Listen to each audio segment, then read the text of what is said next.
कहानियाँ नई नई सीख देती है। बच्चों में अगर अच्छे अच्छे संस्कार सींचने हो तो कहानियाँ सबसे अच्छा जरिया बन सकती है। आज की कहानी आपको थोड़ा भावुक कर सकती है, क्योंकि आज मैं एक इमोशनल कहानी आपके लिए लेकर आई हूँ। हाँ, इमोशनल करने के साथ साथ एक बहुमूल्य बोध भी आप इस कहानी से सीख सकते हैं, इसलिए इसे पूरी जरूर देखिएगा। तो आज की कहानी एक बूढ़े भिखारी की अनोखी कहानी है। एक भिखारी हर दिन एक दरवाजे के पास आकर भीख मांगता था और घर का मालिक हमेशा घर के बाहर आते ही उसे देखकर फिर जाया करता था। कई बार उसके लिए गालियां भी बकता। वो कहता, तू जिंदा ही क्यों है? पूरी जिंदगी ऐसे ही भीख मांगेगा क्या? धरती का बोझ क्यों बना बैठा है? और कभी कभी उस भिखारी को गुस्से में वह धक्का भी मार दिया करता। इतना कुछ हो जाने के बावजूद भिखारी के मुंह से सिर्फ यही निकलता कि भगवान तुम्हारे पापों को माफ करे। एक बार सेठ को धंधे में बड़ा नुकसान होने की खबर मिली। सेठ बहुत परेशान था कि तभी उसके दरवाजे पर वही भिखारी आया। गुस्से में अपना आपा खोते हुए सेठ ने उस भिखारी को पत्थर दे मारा। पत्थर लगने के कारण भिखारी का सर फूट गया और उसके सर से खून बहने लगा। फिर भी दर्द से कराहते हुए भिखारी ने इतना ही कहा, भगवान तुम्हारे पापों को माफ करे। भिखारी वहां से चला गया। सेठ सोच में पड़ गया। भिखारी को पत्थर मारा, फिर भी उसने सिर्फ प्रार्थना की। सेठ का गुस्सा शांत हुआ। अब सेठ का मन हुआ भिखारी का रहस्य जानने के लिए। सेठ ने भिखारी का पीछा करना शुरू कर दिया। भिखारी जहां जहां जाता सेठ उसके पीछे जाता। सेठ ने देखा कि कोई उसको खाना देता, कोई उसको मारता, कोई अपमानित करता तो कोई गाली देता।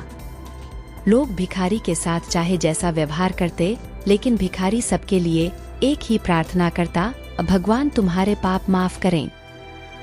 अब रात होने को आई थी। भिखारी अपने घर जाने के लिए लौटा। वो अपने घर पहुंच गया, लेकिन सेठ अब भी उसका पीछा कर ही रहा था। एक पुरानी टूटी हुई खटिया पर एक बूढ़ी औरत लेटी हुई थी। काफी कमजोर और बीमार लग रही थी। वह भिखारी की पत्नी थी। अपने पति को वापस आता देख वह खाट से उठ खड़ी हुई।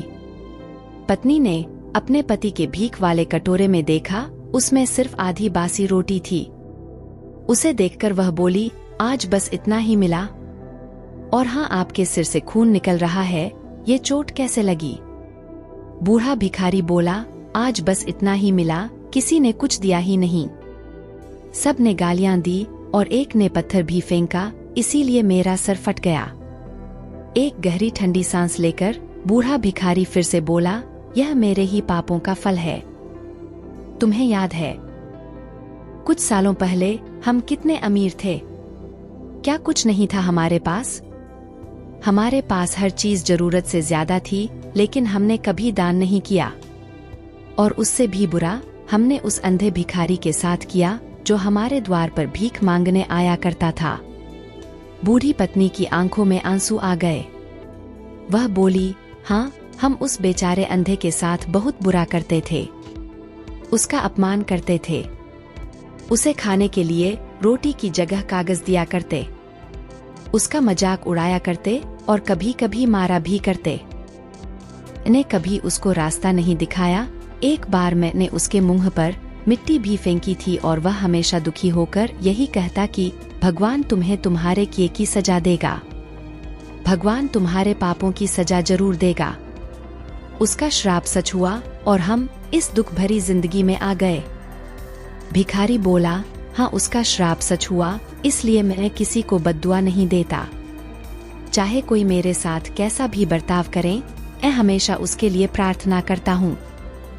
मैं नहीं चाहता कि कोई भी हमारे जैसे जिंदगी का अनुभव करें, किसी को भी हमारे जैसे दुखों का सामना करना पड़े। वो नहीं जानते कि वह कितना बड़ा पाप कर रहे हैं, इसलिए अनजाने में हुए पाप की ऐसी सजा किसी को भी मिले, मैं नहीं चाहता।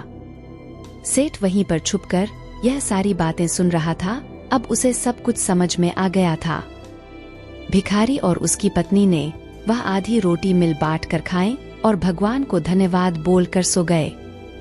अगले दिन बूढ़ा भिखारी फिर से भीख मांगने गया। सेठ के घर के पास जाते ही सेठ ने पहले से गरम रोटियां उसके लिए निकाल कर रखी थी।